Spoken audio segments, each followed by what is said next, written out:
In this episode, we're going to be talking about what a copywriter actually does. I'm really looking forward to sitting down with you and finding out more about what you do here. Anytime. Yeah. What do you do here? And we're going to be going through four things specifically that that tends to take up the vast majority of a copywriter's time on a day-to-day and week-to-week basis.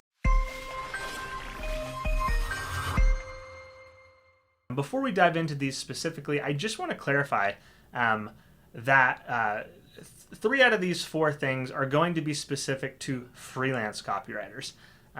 If you are an in-house copywriter, if you are aspiring to just do, kind of the writing for, for another employer and not be in the freelance game, you can essentially knock off 3 out of these 4 things. You're going to be spending the vast majority of your time writing.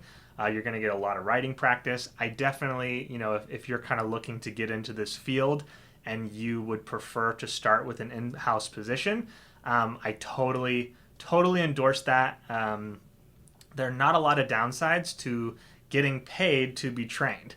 And so, if you're someone who, you're not necessarily looking for the benefits and the freedom of freelancing, you're more just wanting to get rolling on this career in the quickest way possible. Grabbing an entry-level position is a very viable option. The one thing I would add in that is that you are going to discover fairly quickly, and by that I mean probably within your first year, that you are getting drastically underpaid.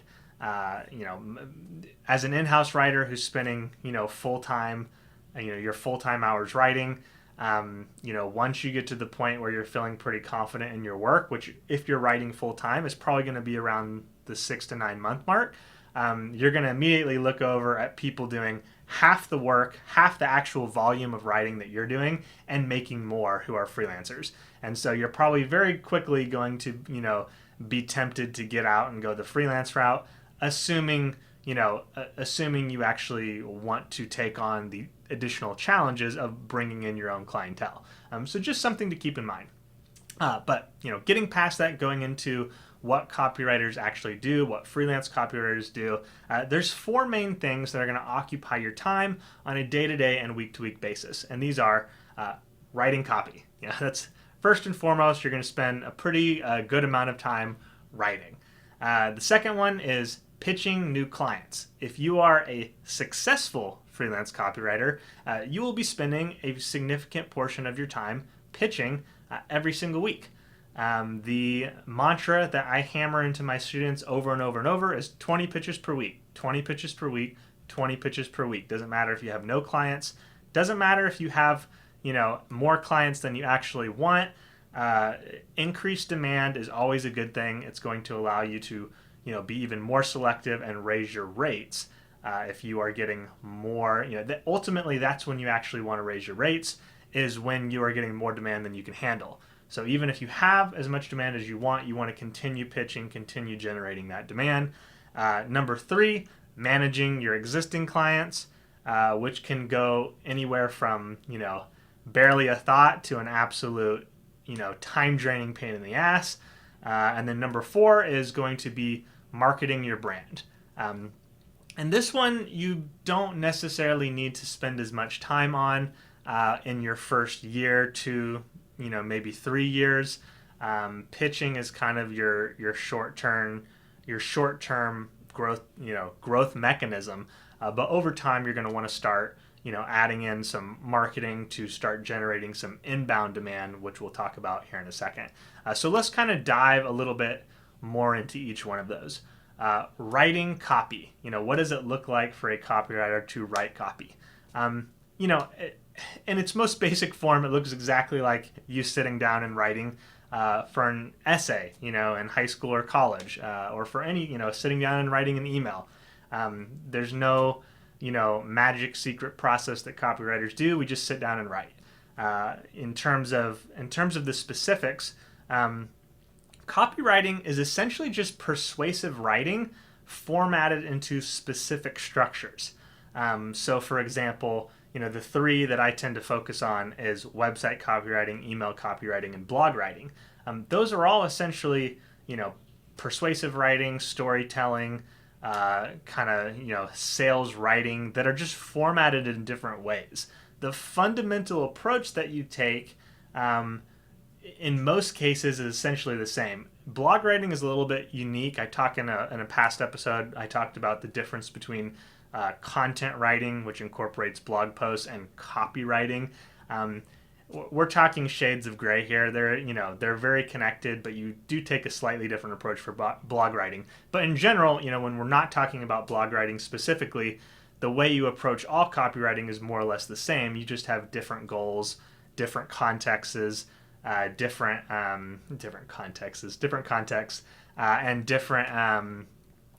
audiences that you're trying to work with.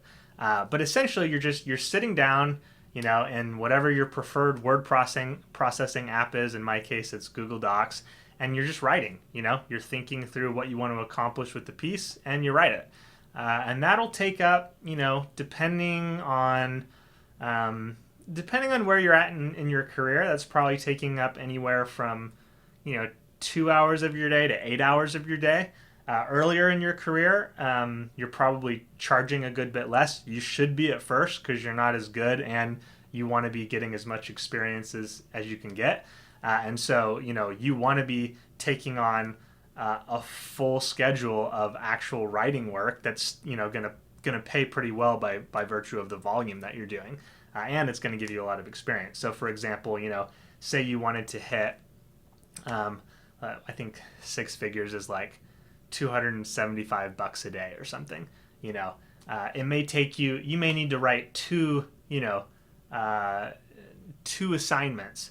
Say you're making $100 a blog post, you may need to write 3 blog posts a day to hit that. Whereas, if you're someone like myself who's been doing this for 8 years and charges $1,500 for a single blog post, I could write 1 a week and be, or 2 a week, whatever that the math adds up to, and hit that daily dollar goal, versus needing to write 3 blog posts a day. So it just kind of depends on where you're at. How much time you actually end up spending writing, and you'll find, if we're being perfectly honest, why do people like me, get these incredible results writing for several years and then start making products and selling and trying other business models? It's because at the end of the day, you can't write for 8 hours a day, for 10 years in a row and not get a little sick of it. We're all multifaceted people, and no matter how much we can write in a certain season of our lives, at a certain point, you start wanting to vary things up. So that'll change over the course of your career, but at the end of the day, you're going to spend a good amount of time writing. So the next one, pitching new clients. You absolutely have to be pitching on a weekly basis, minimum, if not daily basis, to create an initial pipeline of leads and clients and maintain it. One of the reasons that the idea of feast and famine, of a roller coaster in freelancing, is so prevalent is because people do not do this. They don't maintain their pitch volume. Even people who can motivate themselves to get out and pitch, they do it for a season until they start hitting the income numbers that, if not are their end term goal, are at least enough for them to not kind of have that same fire under their ass. So they get to that point and then they stop pitching. And then, 2 months later, the client load starts to drop off, and then they start pitching. And it takes a good, 2 to 4 weeks for that, the effect of their pitching to really start coming in full force. And so, so it just kind of goes like that, just up and down, up and down. There's no stability to their income, where if they were to stay pitching, even after they have as much, as many clients as they need, they would continue to scale their income. And pitching, if you're not familiar, it's essentially just reaching out to, businesses. It could be any businesses. It could be specifically businesses in the niche that you've chosen as a writer. And I'm talking good pitches are like under 100 words. There's not a whole lot to them. You're just being very specific in what you're offering. And you're not looking to persuade people. You're just looking to get in front of those who know they need writing. So that should be, that should be the second thing happening, on a day-to-day or at least week-to-week basis. It's what you should be doing if you want to be a successful copywriter. So getting to number 3, we have managing existing clients. Again, this can go anywhere from a very small amount of time. Some clients are just really easy to work with, to, you can have clients who are very demanding, clients who are, constantly taking issue with things, or just, or maybe they're great clients, but they're just a little hyperactive in terms of the feedback they want from you. And so, managing clients is just part of the deal.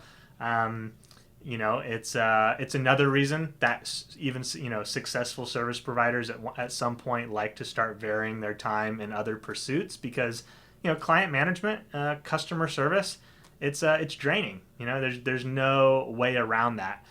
Even with good clients, it can be draining. So it's just something you have to accept, and do your best with. And you're going to interact with a lot of really awesome people who encourage and make you feel great about what you're doing, and you'll deal with clients who make you second guess whether this is for you, and yada yada. But you just got to deal with it. And then the fourth one is going to be spending time marketing your brand. And what we're talking about here is the long-term building of an inbound leads channel. And inbound means people are coming to you rather than you going out and getting in front of them. So for me, I used SEO for that. You can also use LinkedIn, high volume guest blogging. You could even do paid advertising. So that's one of those that theoretically works. I don't know any copywriters who say, hey, I'm getting all my leads through paid ads. I've talked with a few who run ads, and it supplements what they're doing. And so you could use it possibly on that end. Most of the people I know who really figure out paid ads just end up becoming paid ad service providers. Like, that becomes their service. So for whatever that's worth, I definitely, if you are someone who finds interest in paid advertising, I would never discourage you from pursuing that interest. It's one of the more lucrative services you can offer that incorporates copywriting. So those are the 4 things. If you, those are the things that, that I do, that I've done for the last 8 years, that most successful writers I know are doing on a day-to-day basis. Anything else we're doing out of those 4 is pretty inconsequential, potentially even just time wasting and distraction. Those are the 4 things that really matter. And if you're wanting to build your own successful freelance copywriting business, both in the short term and the long term, those are the 4 things you should be doing to some extent. So I hope you found that helpful, and I will catch you in the next episode. Excuse me. What is wrong with this woman? She's asking about stuff that's nobody's business. What do I do?